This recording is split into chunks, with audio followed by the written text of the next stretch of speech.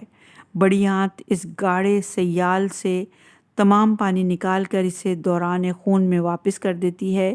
اسی دوران غذا میں موجود تمام غذائی اجزاء بھی دوران خون میں شامل ہو جاتے ہیں۔ فاضل مادے آنتوں میں موجود بیکٹیریا اور غذا کے ناقابل ہضم اجزاء پر مشتمل ہوتے ہیں۔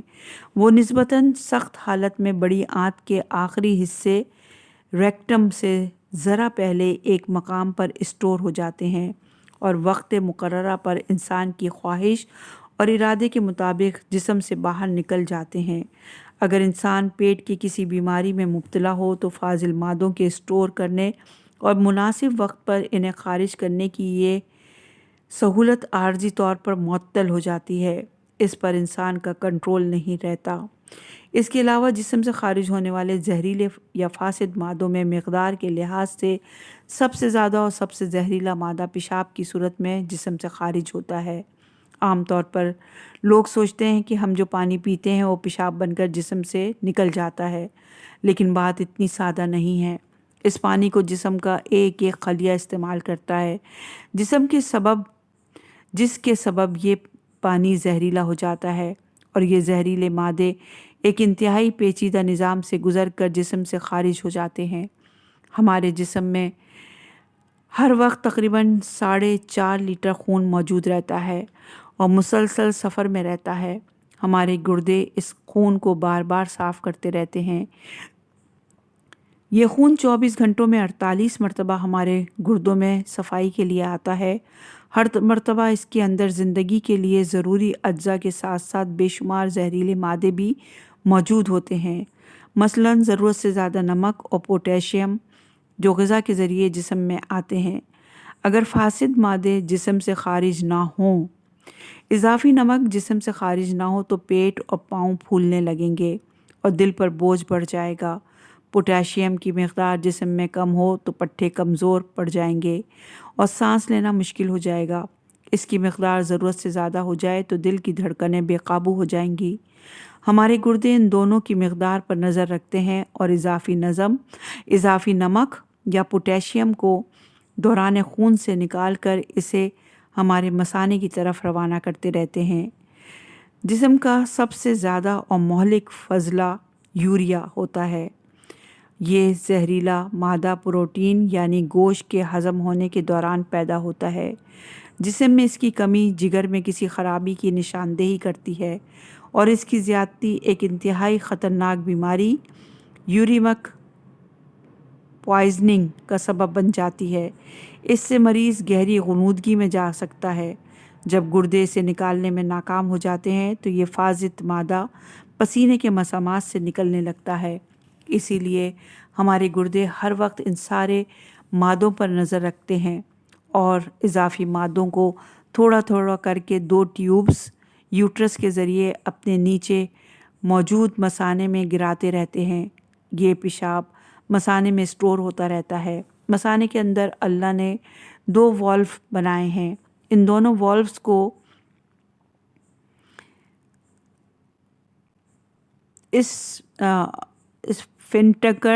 اسفنکٹرز کہا جاتا ہے۔ ان میں سے ایک مثانے کے اوپر والے حصے میں ہوتا ہے۔ جب مثانہ پیشاب سے بھر جاتا ہے تو یہ والو کھل جاتا ہے۔ دوسرا والو اس کے نیچے ہوتا ہے اور اسے کھولنا آپ کے اختیار میں ہوتا ہے۔ جب پہلا والو کھلتا ہے تو آپ کو پیشاب کی حاجت محسوس ہوتی ہے، لیکن آپ چاہیں تو پیشاب کچھ دیر کے لیے روک سکتے ہیں کیونکہ مثانے کا دوسرا والو کھولنا آپ کے اختیار میں ہوتا ہے۔ آپ مناسب جگہ، مقام یا موقع دیکھ کر اس زہریلے مادے کو جسم سے باہر نکال سکتے ہیں۔ یہ ہیں وہ سوراخ اور انہیں کھولنے اور بند کرنے والی نادیدہ ڈوریاں جو وقت ضرورت کھلتی ہیں اور بند ہوتی رہتی ہیں، اور جن کی طرف امام جعفر صادق علیہ السلام نے 7ویں صدی عیسوی میں انسانوں کو متوجہ فرمایا، اور جن کے بارے میں امام کے عہد سے صدیوں پہلے اور صدیوں بعد بھی کوئی انسان تصور بھی نہیں کر سکتا تھا۔ قدرت کے ان انتظامات کے بارے میں جاننا تو بہت دور کی بات ہے۔ فالج یا دماغی امراض کی صورت میں پیشاب کو روکنا ممکن نہیں رہتا۔ جتنا پیشاب بنتا رہتا ہے اتنا ہی ہر وقت جسم سے نکلتا رہتا ہے۔ اسپتالوں میں آپ نے اکثر مریضوں کے بیڈ کے ساتھ پیشاب کی تھیلیاں لٹکی دیکھی ہوں گی۔ ان تھیلیوں میں پلاسٹک ٹیوبز ہوتی ہیں جنہیں براہ راست مریض کے مثانے سے منسلک کیا گیا ہوتا ہے، اور یہ حوالہ ہے کتاب جسم کے عجائبات سے۔ جسم سے فاضل مادوں کا مناسب وقت پر اخراج اور اس پر انسان کا کنٹرول ہونا اللہ تعالیٰ کی کس قدر عظیم نعمت اور اس کی صنعت اور حکمت کا کس قدر عظیم نمونہ ہے، لیکن انسان اللہ تعالیٰ کے ان احسانات کو اس وقت تک محسوس نہیں کرتا جب تک ان میں کوئی خرابی یا خلل پیدا نہ ہو جائے۔ جو نہیں جانتے وہ زیادہ ہیں۔ امام علیہ السلام نے اس موضوع پر گفتگو کرتے ہوئے آخر میں فرمایا، مفصل، یہ مادے اگر بہتے ہی رہا کرتے تو انسان کی زندگی کس قدر تلخ اور ناگوار ہو جاتی۔ اسی طرح آدمی غور کرتا جائے تو بہت سی باتیں ہیں جنہیں شمار کرنے والا شمار کر سکتا ہے، لیکن اللہ کے ان احسانات اور حکمتوں کو شمار نہیں کیا جا سکتا، اور جنہیں انسان نہیں جانتے وہ ان سے کہیں زیادہ ہیں جنہیں وہ جانتے ہیں۔